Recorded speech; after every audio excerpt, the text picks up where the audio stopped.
Good morning, dear learners. Good morning, dear students. Welcome to your program, École au Burkina. My name is Mrs. Bamogo, an English teacher from the upper 6th A.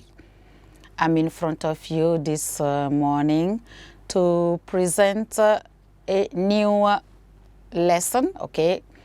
It is a new theme that we are going to broach today related to natural resources and their management. So this is the theme 5 of our program, our upper 6th A program. And through a reading comprehension, we are going to study a text entitled Natural Resource Management.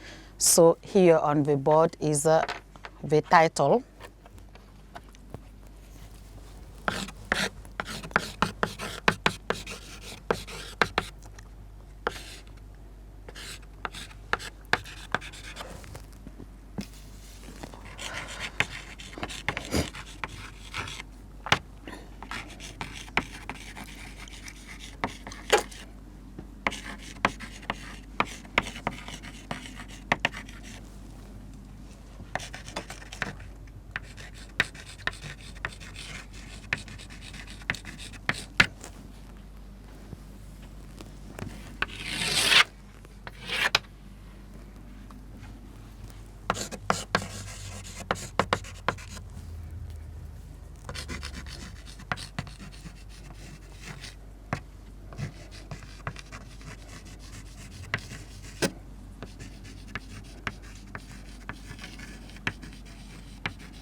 Good.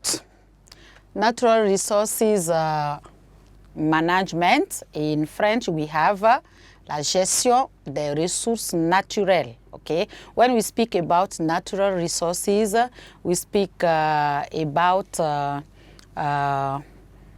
gold. We speak about diamonds. We speak about precious stones. We speak about fuels. Okay, etc., etc. So we are going to learn more about natural resources through the text we are going to read right now, okay, followed by the questions. So let us read the text.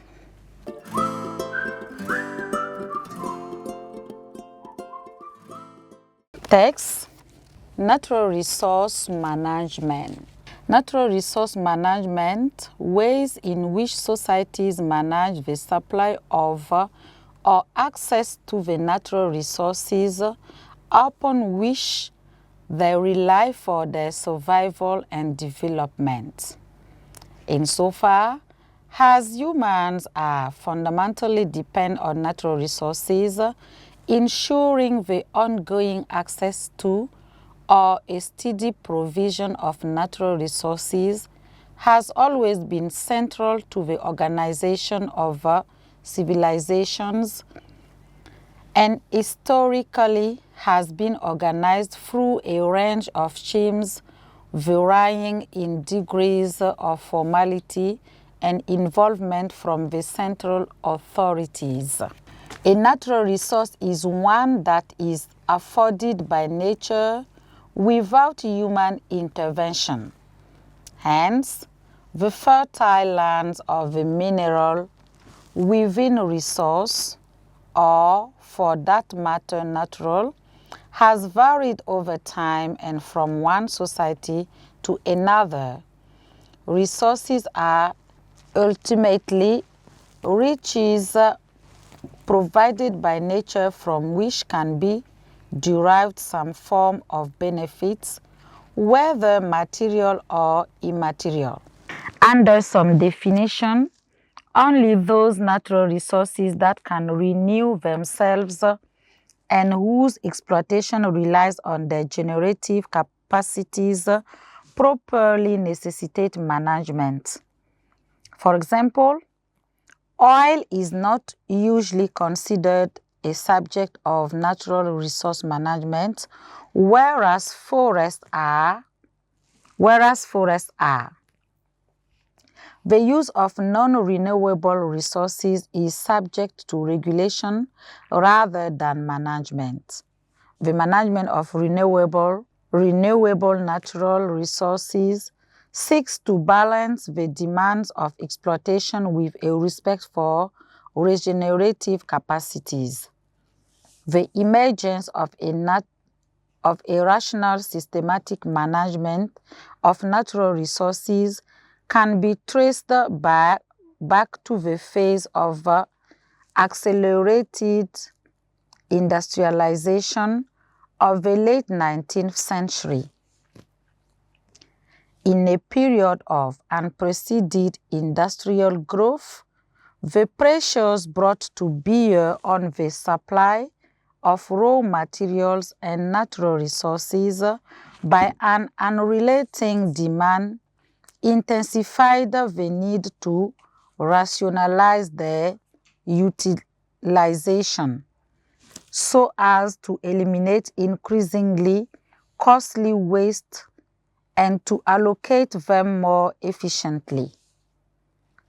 That coincided with a broader tendency toward rationalization, a general social pattern identified by the sociologist Max Weber that emerged in modern industrial societies in response to the large-scale reorganization of production and whereby goal-oriented rationality was increasingly influenced into the organization of social activities.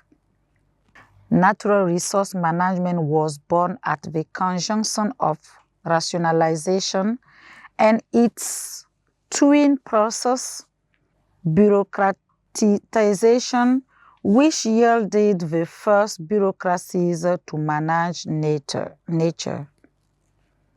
Of course, there were huge variations in both the rates and degrees to which the different states became involved with questions of natural resource management. The French state, for example, took the heavy hand in forestry management as early as the 17th century, when wood became a strategic resource at a time of accelerated mercantilist growth that relied primarily on maritime transportation, namely wooden ships. Such local variations aside, overall it took a certain kind of state, the modern bureaucratic state, to steer the exploitation of natural resources toward principles of scientific management. In the United States, natural resource management was made a federal matter for the first time under the presidency of Theodore Roosevelt. Source: written by Charlotte Epstein, www.britannica.com.